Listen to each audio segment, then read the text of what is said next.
Hello, Mary Simeons. I'm here with some very, very special people from the Broadway show Illusionists Turn of the Century. So if we can go down the line, you can say your name and what your specialty is. So I'm Tommy Ten, and I'm together with Amelie Fantas, and together we are the Clairvoyants. And I'm Ginger Lee. My role is the Conjuress, and I'm happy to be here. Why the turn of the century as a theme? Why not? No, actually, at the turn of the century, there was something we call the Golden Age of Magic, and that was a very high point in the life of magic, in the history of magic, and that was back in the early 1900s, around 1910 to about 1925, before the advent of movies. And people would go out to the theater and the vaudeville houses, and they would see opera, singers, dancers, jugglers, comedians, variety acts of all kinds, but at the top of the bill were the illusionists. And because it's a live show and you can't go back and do it again, has anything ever gone wrong? And if so, what happened? I'll answer that. Yeah, sometimes things go wrong, but sometimes you can make them right. Sometimes we have audience participation. In fact, Tommy and Amelie use a lot of audience participation in their acts, and that's the fun part for us. That's the variable. That's what keeps it from being mundane or routine or ordinary. So the actual audience makes it very special for us. It's like every night is different. There are always different people, there are always different objects in the audience, and we try to create or to make the best out of it every night. So it can always change a little bit. Yeah. And part of the audience, the great thing about it is because they have an interactive audience, I feel, and sometimes they sort of guess while the trick is being done. Has anyone ever got it right? I mean, there are a lot of theories out there, and what we always try in the live show, because that's possible and we can, when we hear something from the audience, we try to close that door, or we do it a little bit different, so they're again like, but what's now? It's impossible with my idea like that. And we play with them, and they can be part of it. It's more like an experience. And we always try to get the live audience involved and to make it as impossible as possible. I was like 10 years old when I saw my first magic show, and I was always fascinated with puzzles and all this kind of thing. And actually, can I give this for you? Probably everyone knows this. That's a Rubik's Cube. You have one at home? No, but I played with one before. Yeah. And for me, it was the same. I played with it a long time, and the challenge is to twist every side until it's solved. So one color on each side, but I never solved it. The only possibility was, yes, magic. Did you see that? Did you see that? Well, I loved being on stage since I was a child. I started dancing when I was 8 years old and did acting and all that kind of stuff. And I always loved the flair on stage and also off stage, like all the process during a show. I was always fascinated by that. So I did a lot of shows with dancing and acting. And then 6 years ago, I met Tommy and I got into magic for the very first time, into mentalism especially, and I just love it. When I started doing it, I think at the beginning I didn't realize what I do with the human mind, because people are sitting in the audience and they just see something they have never seen before.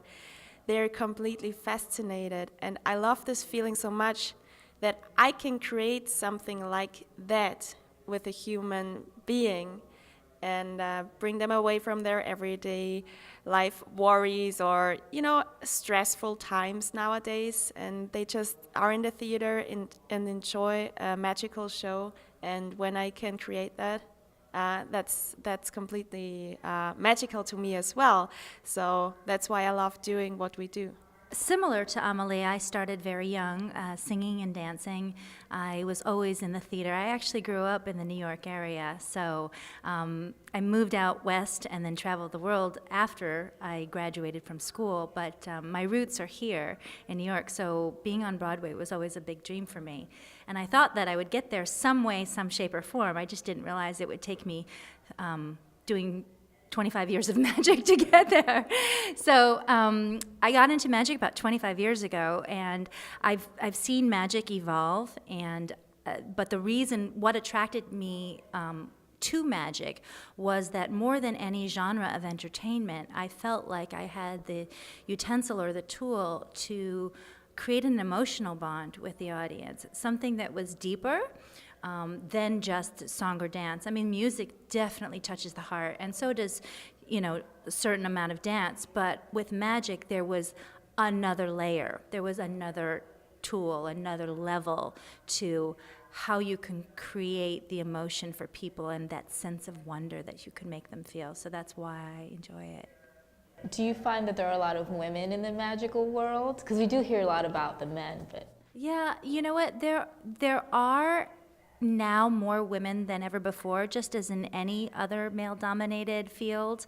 It's kind of a return to form because there were many women that were involved in magic in the Golden Age. They were headlining women back in the Golden Age of magic, which was the turn of the century.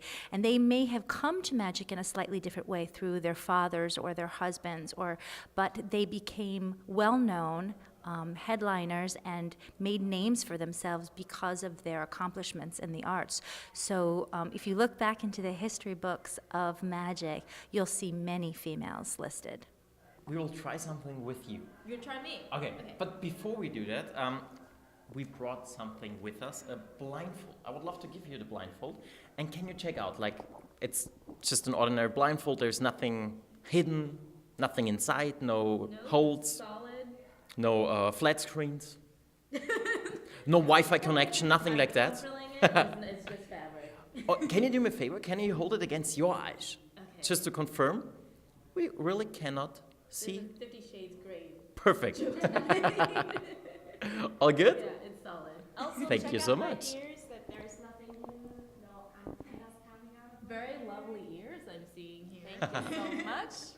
You can't see anything suspicious, Nothing. not at all, right? Looks like a normal ear. Normal blindfold, normal ear. Perfect. Can I give you this for a second? Because I'm going and blindfold Amelie. And now we need you. I asked you to bring your handbag or purse or anything. Do you have it with you? Yes, I do. My trusty little backpack here. It's a backpack, a big, huge Big backpack of stuff. Okay. Just take out whatever is in there, but don't say what it is. You already chose something. You can unfold this object, you can open it, and there is stuff inside. I sense bills, banknotes. It must be a wallet. So, Amelie is correct, right? Yes, she's correct. It's and a there wallet. is also something else that you just took outside, and I believe that's a card. Yeah? Is that your credit card? Okay, Amelie, it's a credit card. It's your credit It is. card. Are we gonna say my numbers out loud? Do you own a Visa? Okay, so Yes. it's a Visa. Yeah? And So it is. if you have a very close look, you can see the year when it expires and also the month, and I believe it's January 2021. Is that correct? Yes. And you have the numbers. I do have the numbers. We don't tell it to you, but I'll give it back. You know what? I see you have cash in there, money. Can you take out one banknote? There's a lot of money. Yeah. Place it on my head. We're rich here. So, okay. yes. Well, there is a lot of money, you're right, Tommy. But I have the feeling you don't trust us at all. Because you just took a $1 bill. Good. That's correct. That is Please. correct. So, please, we will do the impossible. You know, there's a serial number on your bill, and it's a very unique number. It always only hits once in a lifetime, and that's exactly what I want to know from Amelie. If she's correct, confirm for everyone at home. Okay, you watch very closely. Yes, I got it. The first number must be a 3, yes? Yes. Then there is a 6, Yes. a 1. Yes. The next number feels like another 6. Yes. Great. Everything correct? And there are 4 numbers left. And there must be a 7. Yes. Try The next 3. number is a 0. Yes. Great. And the last 2? And then there is 2 numbers left. I sense a 7. Yes. Yeah? And the last number is a 9. Yes. Is that correct? That is correct. She Your got bill. all of the numbers And correct. the serial number. Yes, it is. Have you ever used this to get out of situations? Well, I won't say too much here, but we could, but in a normal everyday life, we try to be as normal as possible like everyone else and just use it a little. Thank you all. Wonderful magicians from the show Illusionists Turn of the Century, which is on Broadway now until January 1st. So go see it. Lots of awesome tricks and so much fun, and it's a very, very fun show. Thank you. Thank you so much.